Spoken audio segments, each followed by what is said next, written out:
Hi, everybody. Welcome back. It's the Melon Man here again on my weekly Heal Your Body, Heal Your Life program. I've got on the line, on the call with me today, Areli. Hello. Areli, was born in Mexico, but um, emigrated to the U.S. Um, at 27. She wanted to pursue what was at her time her passion. Areli is a medical doctor. This is amazing that I have a medical doctor on my show. So I'm really, really excited about this opportunity to talk with uh, Areli. She's a neuropathologist, and I just learned a little bit about that today. What that is? Who knows what a neuropathologist is? Let's let Areli explain what that is. She does diagnoses. I'll let her explain. Maybe I'll let her talk a little bit about how she came to be a medical doctor and how she came to be talking to the Melon Man. Like, how did this happen, Areli? What is a medical doctor doing talking to the Melon Man? I don't know. Well, thank you for introducing me, John. It's a pleasure to be here in your show. And yeah, I mean, I can briefly tell you what brought me into medicine. I Please. guess, yeah, I guess every medical student in the world come to medicine. Most of us, for the right reason. We want to help people who is suffering. In my case, I lost my mom at a very young age of breast cancer. I lost my grandfather of asthma and heart attack. I So, lost my mother to cancer as well too when I was young, so I understand that pain and that yeah, it so lights a maybe fire in you to understand more about health and healing and life and changing and helping and exactly. So I guess everybody has experienced these losses in their life. They mhm. want to do something. So in my case, I came into medical school either consciously or subconsciously for those reasons. I wanted to help people. So yeah, I did medical school in my country. Thankfully, I don't have any debt because it's very expensive in the US. So I graduated there, and I realized early on, in medical school we have 6 years in my country.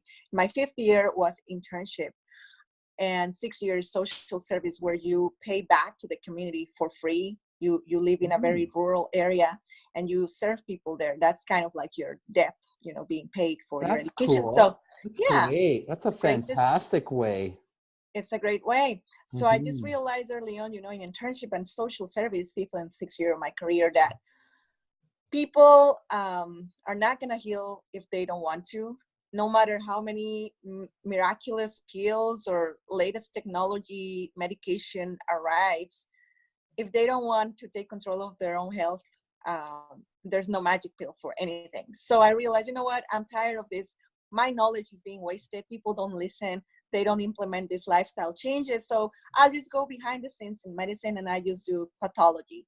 And pathology is a very friendly specialty for doctors that want to actually feel good about their knowledge, because we make the diagnosis, right? We diagnose under the microscope looking at tissue sections, and we actually issue a cancer diagnosis. For example, we do autopsies. So I just realized, what, I'm going to do that. And I did that in Mexico. But then I realized that I wanted to practice in the US, because all my textbooks, all the knowledge is generated in the US. All the medical textbooks and publications and scientific studies are done here, basically. So I said, I'm going to go to the US. And in order to move here and live here, you need to repeat residency. So I did that.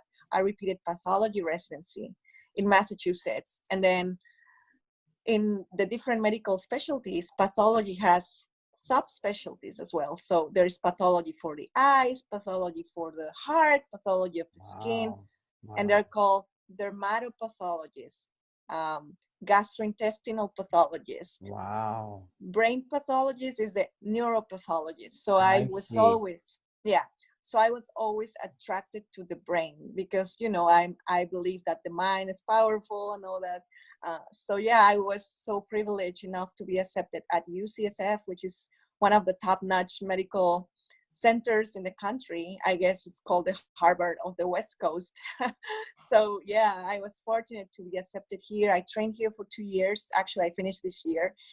And yeah, that's what I do. And I'm very happy with, my job, because I don't treat patients with pills, and I don't have to deal with pharmaceutical companies. I don't have to deal with insurances and stuff like that, with the Okay. drama. I have a couple of questions about Yeah. just to bring to light what you said. A neuropathologist then is a doctor that works on brain tissue Yeah. and makes the diagnosis about what's going on inside that patient's brain. Exactly. And it's not only the brain, because the central nervous system is just a component of the nervous system. So we also make diagnosis of the eyes, because an eye is an extension of the brain. We make diagnosis of muscle, because the neuromuscular system is interconnected. We do brain autopsy. So a general pathologist can do general diagnosis. And if they specialize a little bit more enough, they can probably make a diagnosis the way that I do. But actually my subspecialty is board certified. So I have, extra knowledge. I know how to diagnose Alzheimer's disease in an autopsy brain. I know how to diagnose brain tumors and what receptors and drugs can work on certain patients based on my analysis. So that's what a neuropathologist do. Also muscle biopsy. Some people have dermatomyositis, polymyositis, things like that. And not many general pathologists can do that. Okay. So Yeah. I want to come back to your diagnoses in just a second, but I want to just talk about something else that you said earlier there. I want to bring light to it, because I think it's a very important thing that you said there. You said at the beginning of your training, you noticed that people aren't making the conscious choice to heal. Like you said, that's required. Definitely. No matter what kind of medicine you practice, if you practice Chinese medicine, acupuncture, I don't know how to pronounce that. Acupuncture. Yeah. If you practice, any Hindu modality of healing, ayahuasca, whatever you want to believe, if Yes. you don't put the effort, it's not going to work. And I realized, as I mentioned early on, that it's just the people's mindset and willingness to actually take the responsibility of their own health.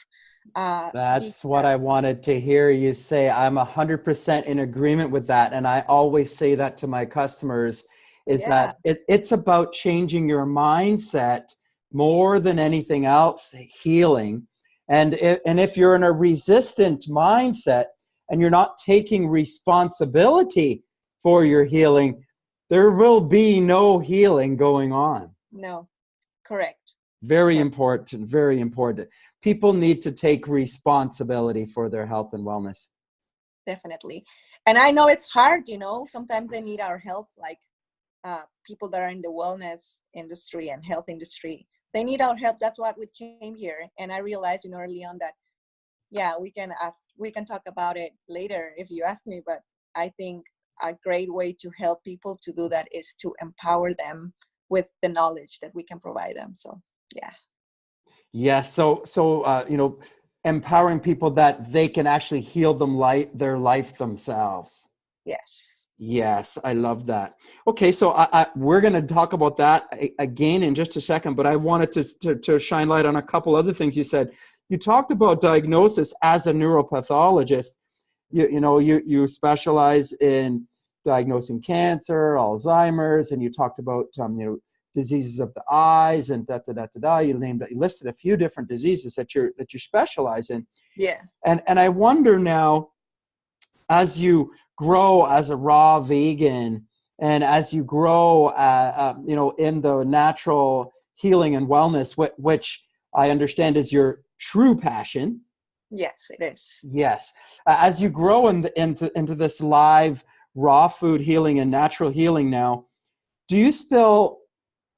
would you still call the different pathologies diseases, or do you think that there could be a different label that would better serve now? You know, when I was studying pathology in Mexico, as I said, I repeat residency here as well. There is a chapter in our pathology textbooks. There is a very, very famous book for every medical student that is called Pathology of Robbins. And there is chapter 7 or 4, when I was studying, that was, arranged that way, called Inflammation. And that chapter was a life changer for me as a medical student. I didn't comprehend the whole thing, right? But understanding inflammation was a major shift in my growth as a medical doctor.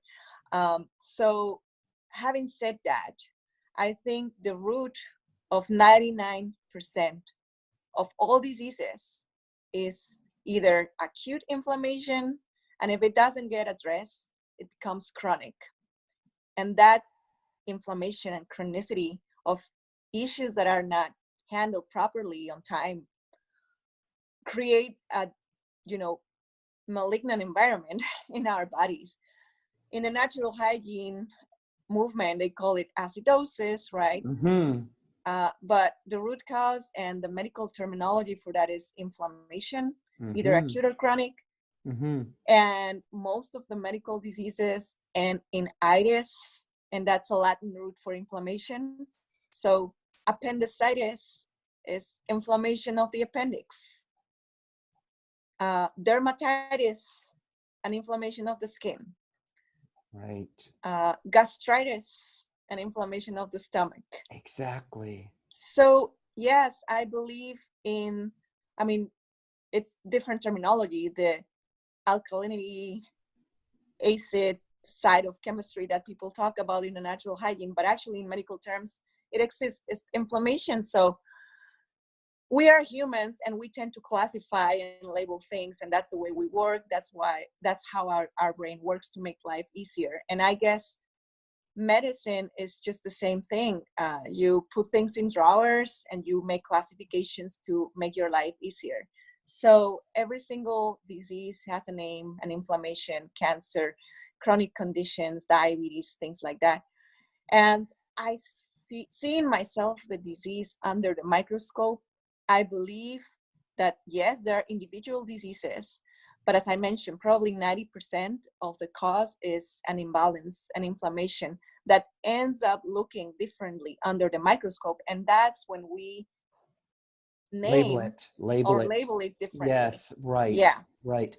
So then, from your training and your experience and what you've learned as a medical doctor, you've seen the same thing that I've seen from a layman's study, and the natural raw food study, and Dr. Errett's study, and Dr. Morris' study, and Dr. Subby's study, and all of the vegan doctors now that are out there that are doing and saying a lot of the same things, is that inflammation is the root of all disease. And really, we can call them different names and different diseases and have all sorts of labels, but if we bring it right down to the very beginning where all of this starts, is it's an inflammation in the body.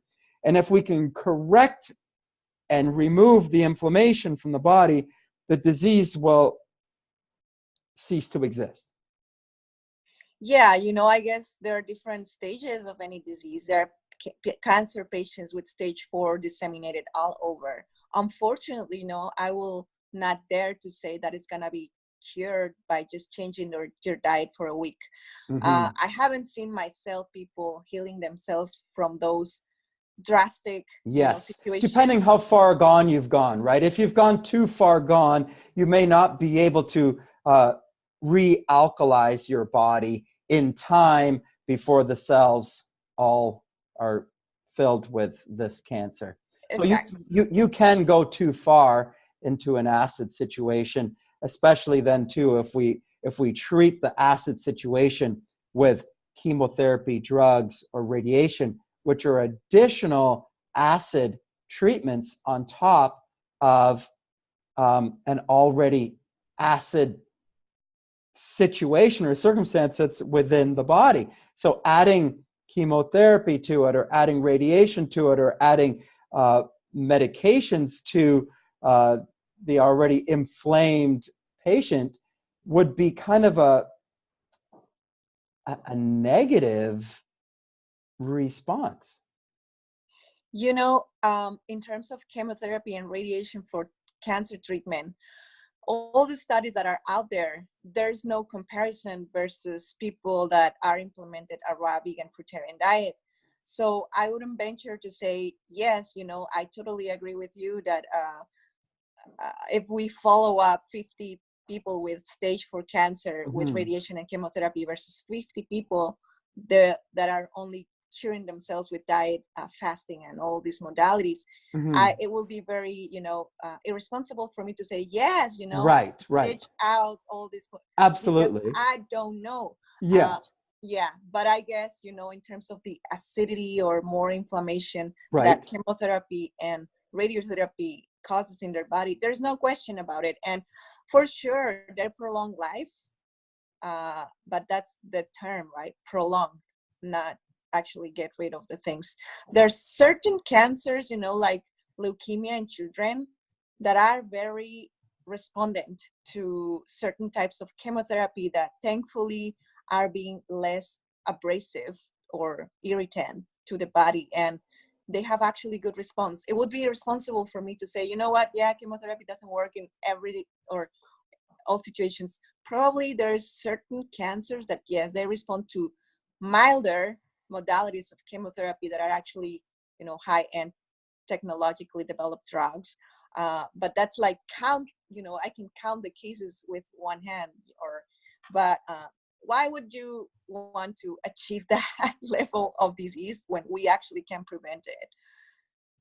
So I think what you're saying is, obviously you can't say for sure, because you've never done a study of 50 cancer treatments and 50 fruitarians and Yeah.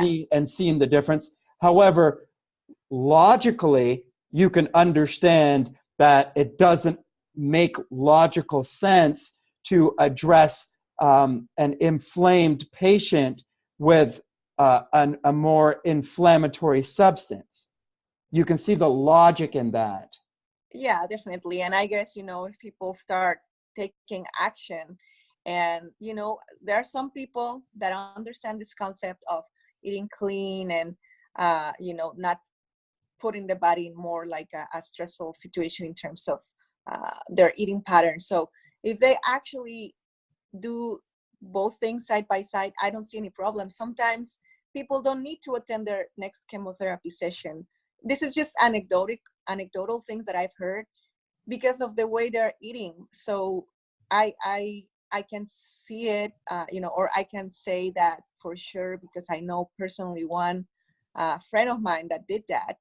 And, you know, it's anecdotal evidence. It's a single case report. I cannot make like a generalized conclusion and a guideline to be published, you know, in the medical journals. Yes. Because it's anecdotal, but because it's my friend and I believe her and I see that, well, I can say well, it can work, you know, that way. Right. And I understand, you know, as a medical doctor, you are bound by, you know, some rules and regulations as to what you can, you know, obviously outwardly say about the treatment method. But I think it sounds like you're more focused on prevention. Yeah. Yeah, because within the natural hygiene movement, there's like people that focus on detoxification, things like that, and healing with food and fasting. Um, I would be very irresponsible to say, yes, do it, works for everyone, because I don't know what is in the background, you know, of every individual patient and what kind of cancer they have and all that. But as you mentioned, understanding the logic behind Yes. the Right. diseases, if we stop propitiating the inflammatory state, Right. I guess we can avoid the majority of the conditions. Right. You know, there are genetic diseases for sure. There's no question about it. You can inherit that from parent to parent. But again, what happened to our ancestors that developed that deficiency or that genetic mutation? Maybe eating the wrong foods or maybe taking the, wrong the lifestyle. Like maybe they were miners or coal workers or asbestos workers, all these things, or they smoked in the past and they developed this genetic mutation that they're passing on their children. So it's just like Or their stopping, food like, behaviors, or their or food oh behaviors, yeah, yeah, the food, that the food is, are taught by their parents, and they adopt the yeah, same food behaviors, and that's how the genetics gets passed on, because you eat like your mom or you eat like your dad. exactly. Like Dr. Greger, I don't know if you're familiar with him. Yes, Dr. He Greger, yes. says disease run in families because eating patterns run in families. That's right. Yeah. Right. Let thy food be thy medicine is the big thing I'm hearing there. So Yes. prevention, the movement and focus, although you are a pathologist, although that is, how you pay your bills, you would like to grow on the side your passion, which is to help people by empowerment, and let them realize that the power is within them to choose to manage their health through their food, through their water, through their electromagnetic energy, through their light, connecting with the necessary light of the sun, connecting with the nature, connecting with the ground, drinking the correct water that's unfluoridated and unchlorinated, and taking actions that are powerful choices that the individual can make themselves. Correct. Yeah, I totally believe in that. That's why I came into medicine in the first place. So coming to the understanding of these basic principles, because you know what, when you're in medical school, you don't question things. You are so worried about learning all these textbooks and passing the exams, I passing the guess. exam, because Passing it's the a very exam. stressful life and you just have to, you don't question. And then now that I on the side by my own means and my own interest, I just, realize all these things. Well, that's why I came in medicine, to the first place. And pathology, I love it. I love making diagnosis. Actually, cancer looks very nice under the microscope. You can Google any picture of, brain cancer or how melanoma looks under the microscope, histology, and it's nice. It's a nice visual pattern to look at and make diagnosis and make this intellectual exercise. I enjoy a lot that. But my passion is actually helping people to gain control of their health, and that's basically educating them. And hopefully my degrees and my credentials give me a lot of power in terms of like they can trust that Yes. actually this knowledge is going to serve them, and that's what I Yes. want. Yeah. That's so amazing. That's so amazing. Like being a medical doctor that is going to be prescribing true health and wellness. That's so magical. I would love to do That that. is so magical and so powerful. Obviously you would have to you just I guess would have to not conflict any um, organization that you're working for. I don't think there is any confrontation. I think the plant-based movement is gaining momentum. There's so many plant-based doctors out there that it's impossible to stop. I think people are awakening, society is awakening to realize that we are poisoning ourselves with the foods that we are Mm-hmm. consuming. Mm-hmm. And that's why, as I'm telling you, medical students come into medicine for the right reasons, most of us. Yeah. And when you realize that what you've been taught is not working, and that Yeah. actually plant-based diet is preponderant, is basic, to prevent diseases and actually revert diseases, Mm-hmm. I think there's Mm-hmm. nothing to fear and there's nothing to confront, because sooner or later, all the guidelines and the pyramid of food and stuff are going to change to actually help people. That's my hope, and I see that happening in the near future. It's happening actually right now. So if any medical doctor out there or medical students or nurse or physician assistants is hearing this conversation, don't be afraid to hop into this train of health, because it's a collective thing. And the more that do it, the better, isn't it? Yeah. And it's less cost for the government, you know. It's Yeah. unsustainable. This way of living we are taking right now is a lot of expenses. It's not sustainable. Alzheimer's disease, for example, nobody talks about it.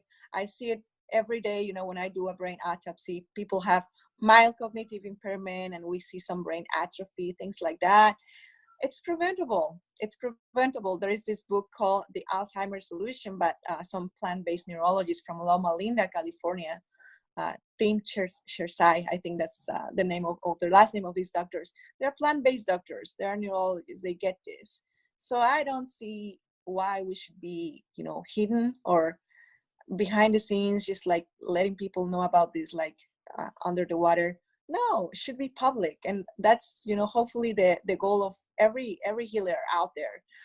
I think part of the problem also is that people in the natural hygiene movement tend to blame doctors, and we are the perfect scapegoats for these things. Yes. You know, It's the we are not. pharmaceutical companies, really. It's the big food giants that are up above that are managing the food and drug organizations that have created the curriculum for the schools, that have created these medications that that the doctors are kind of hands tied, forced to prescribe. So Yeah. Yeah, I mean, it will be unfair to say that in the medical curriculum we don't hear about nutrition or prevention. However, the emphasis and the focus is made on treatment, um, way of working in medicine. And that's why we have all these subspecialties. And I mean, there's nothing wrong with that. We are trying to solve a problem, right? However, I think we are dismissing or forgetting about the basics, and we haven't implemented that, and there's no enough studies to prove that. So yeah. so this is it. You know, we're waiting on studies to prove something that we already know is true. I don't think we need more studies, you know. I think anecdotal evidence is good, and if somebody, I would love to have a case series, you know, of case controls, and uh, just to demonstrate that. I guess you don't have to wait for me to do that to take control of your health. This is it. So how about Doc Areli? Can you give me your top 5 things that people should consider if they have been diagnosed with a Disease. stage 1 disease, a stage 1, an entry level disease? What should they do, Doc? First, you have to stop doing what is causing the problem. Stop doing what's causing the problem. Number 1, stop doing what's causing the problem. So what Yes. would be the causes? Well, I guess everybody knows what they're doing wrong. However, we are not humble enough to recognize it. If you know that you are having uh, a hamburger and French fries for lunch, that's feeding your problem. Stop doing that. No matter how many juices or green juices or uh, wheatgrass shots you get every morning, it's not magic, you know. If you don't stop the root cause of your condition, nothing's gonna change. So stop doing that. How to stop that? Well, by substituting with the right ingredients, the right fuel. So the next step would be, the first one is elimination, and the next step is actually nutrition with the right fuel. And the Okay, right so fuel, so let me say yeah. that number 1 is stop doing the problem, and it Yeah. sounds like you're saying the problem is hamburgers and fries, Exactly. Animal products. I mean, I'm a plant-based animal products, fried foods, starchy, processed food. processed foods, cooked foods, deep fried foods. Yes. Okay, You know, within the plant-based diet movement that is happening in the medical community, they put a lot of emphasis in plant-based food, but I guess raw veganism is the next step. Not, right. because it's very misunderstood. It's very, I don't know, controversial, because many people that come into the raw food movements have some eating pattern disorder, and they blame the raw veganism as the root of why they're not improving or why they look unhealthy. So I guess, yeah, plant-based is good, but actually raw vegan diet is crucial. So that will be Okay. So let me get that. Number 2. Number 1, stop doing the bad things, which is animal proteins, processed foods, cooked foods, starches, or fried foods, over processed foods. Number 2 is plant-based, moving toward the plant-based diet. So, exactly. and then specifically for the real healing, it's beyond plant-based diet. Would you agree?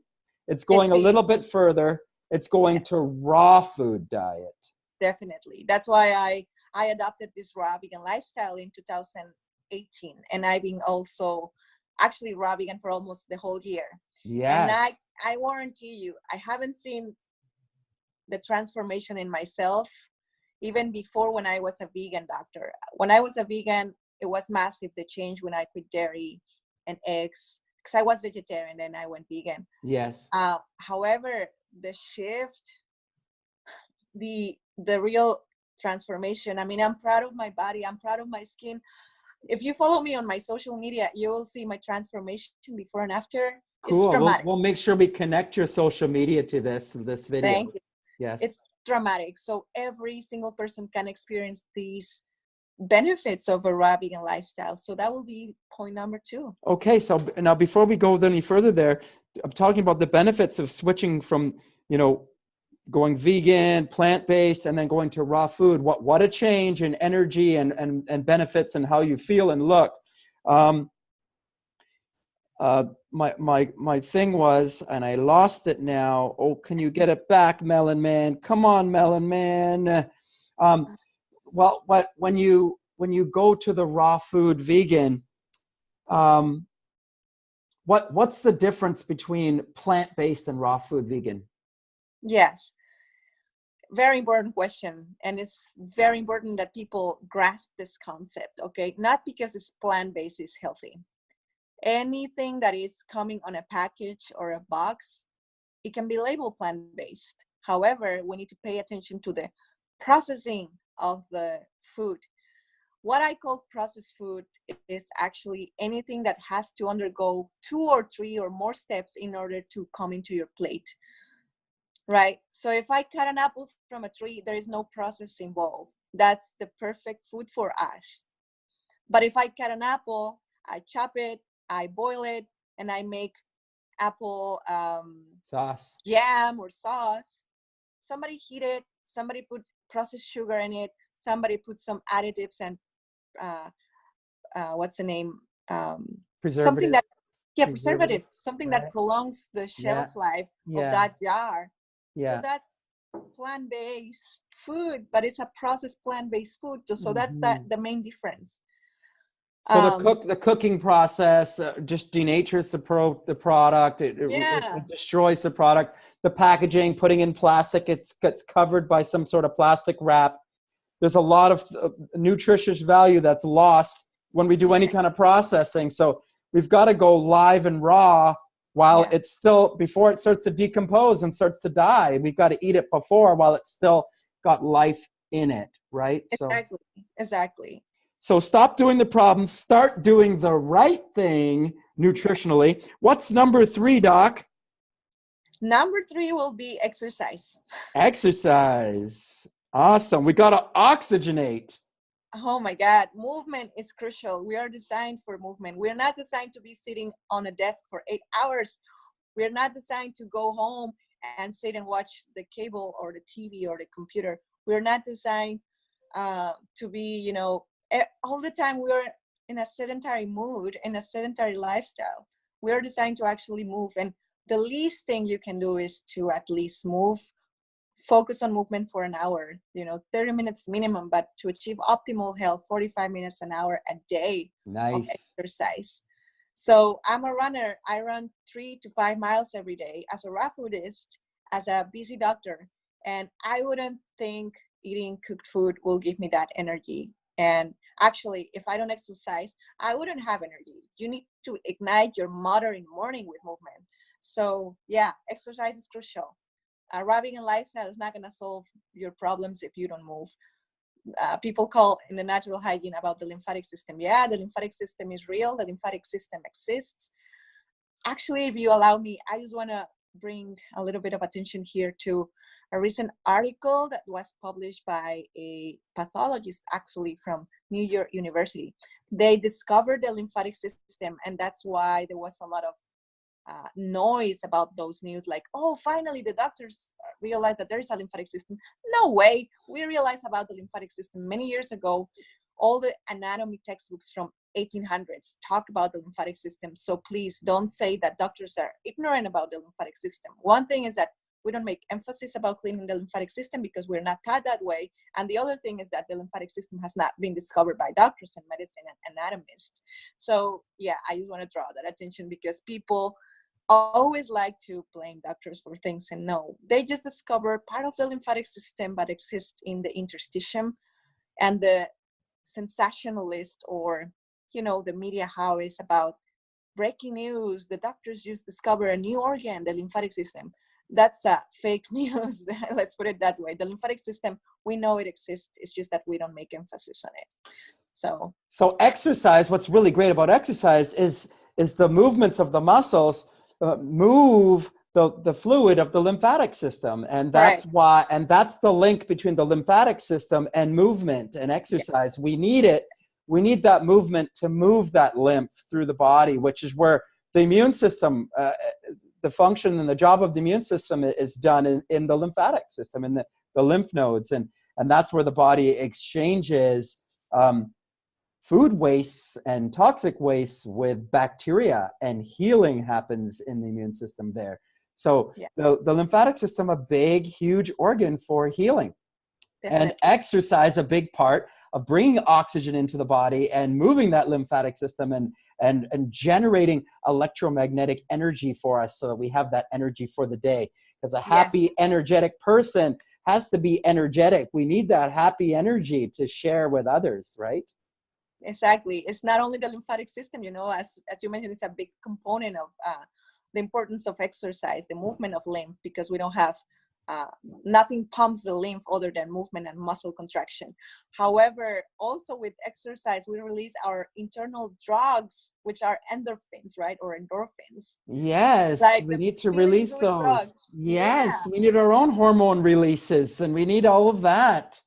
For energy and for happiness, yes. Who needs, I have nothing against people that use marijuana for recreational or medicinal purposes. However, who needs drugs when you can have your own endorphins? And, I'm all pumped up. I just went for a run before having our interview. And, I haven't eaten anything, and I'm on fire. All right, look at that. Okay, I think that might be leading into number 4. What's number 4? You haven't eaten anything. You haven't eaten anything. Areli, what's number 4 for you? Number 4 is that you should do intermittent fasting. Fasting! I love it. I like that one. Fasting is very disregarded. Yes. I guess it's very important. We need to shift our consciousness. We need to shift the way we do things. That goes along with point number 1, stop doing the things that you're doing. One of the things that you can stop doing is overfeeding yourself. Overfeeding yourself. Right? We do not need all of this nutrient intake. We don't need 3 meals a day and 2 snacks in between. No, we don't. We don't need, like an entree and then the main dish and then a dessert. It's a bomb. God. Yes. It tastes good. We are addicted to flavor. We're addicted to flavor and pleasure. We're gluttons. Oh my God. I was there, I don't blame them. I don't blame people. It's hard to break free from this pattern. I'm still breaking free. Never mind. I'm still breaking free. Me too. Being a Arabican for all this year has taught me the simplicity of how life, or how simple life can be. I'm not worried anymore about food. That's amazing. It's freedom. So it's nice. Freedom. It's so freedom. Nice. Why we live to eat? We should eat to live. And that's not my quote. I don't know who said it, but it's a very wise quote.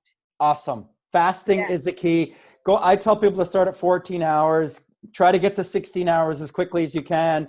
If you can go to 18 or 20 hours, if you can fast a day every week, wonderful. You know, fasting is a wonderful, wonderful way to help your body remove obstructions. Yes.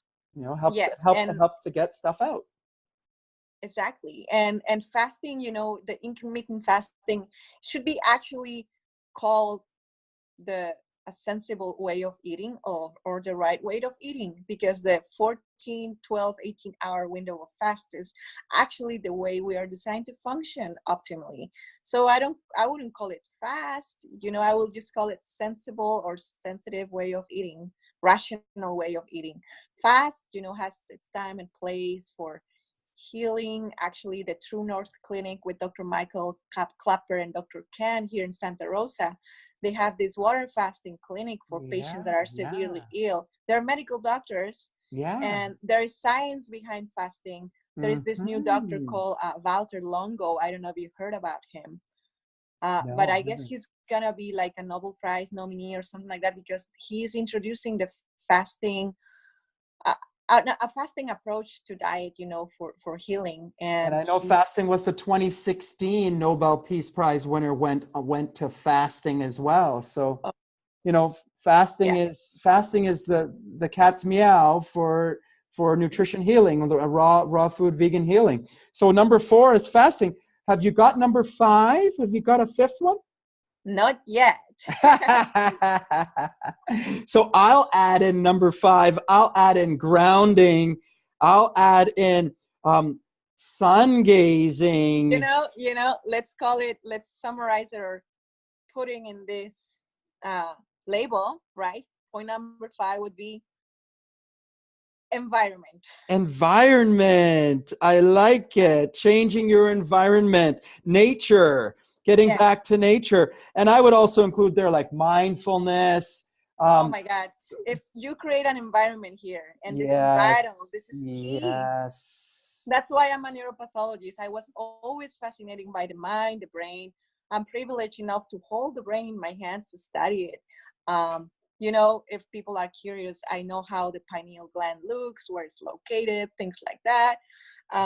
For those of you that are more interested into the metaphysical thing of the pineal gland and the third eye, actually, it's a retinal tissue, the pineal gland. But if you change your mind and your environment, magic starts happening. I love it. So then I have to add one more, since you talked about the pineal gland. I mean, we have to talk about the fact that there is energy that's sometimes blocked within us, and that could be emotional energy, it could be spiritual energy, and it can be locked down low in our lower chakras, and we want to bring it up and activate the pineal gland. We want to bring that energy up, and we can invite it up. And that's coming back to the mind again, our mind and our words. We can, with intention, we can lift up our energy, and that's mindfulness and chakra work and energy release, and freeing blocked energy into our life, and bringing it back up into our life. Yeah, I'm just learning about these alternative methods and yoga and chakras. I mean, the scientific community calls this quackery. Yes, woo-woo. I know. Unfortunately, because you know what? Being so scientifically minded is also part of our religion. If you don't, I mean, it's if you claim to be a scientific, you're looking for the truth and stuff. You need to question your own patterns as well. You need to question. That's it. Yeah.